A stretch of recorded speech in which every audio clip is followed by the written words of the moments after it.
फिरतो त्यामध्ये लक्षात येतं की या महानगरपालिका आपली आहे, कुठल्याही जनतेला वाटत नाही.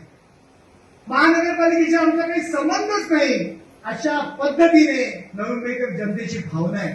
आमच्या ठाण्यामध्ये या साध्यातला साधा झोपडपट्टीतला नागरिक सुद्धा आणि सोसायटीचा नागरिक सुद्धा जाहीरपणे सहाय्यक आयुक्ताकडे जातो आणि त्याला जाब विचारतो, कारण त्याला ती महानगरपालिका आपली वाटते. नवी मुंबईमध्ये महानगरपालिका जनतेची नाहीये, नेत्यांची आहे, नगरसेवकांची आहे. आणि ती भावना जी आहे ती आपल्याला एका नवी मुंबई महानगरपालिकेमध्ये आपल्याला बदलायची आहे.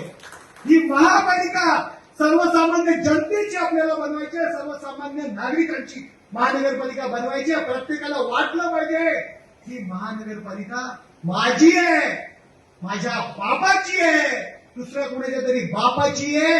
हे समज तो आहे, तो आपल्याला काढून देण्यासाठी आपल्याला काम करायचं आहे. हे काम युवकांनी तर हातात घेतलेले आहे. अनिकेत म्हात्रेच्या नेतृत्वाखाली शिवसेनेचे द्वारकानाथ गोयल असतील, रमाकांत असतील, रोहिदास पाटील असतील, किशोर पाटकर असतील, विजयजी चौगुले असतील, विजयजी नाटा असतील, मनोज भालगणकर असतील, राजू पाटील असतील, किती जणांची नावं घेऊ, ही सर्व जण कामाला लागलेले आहेत.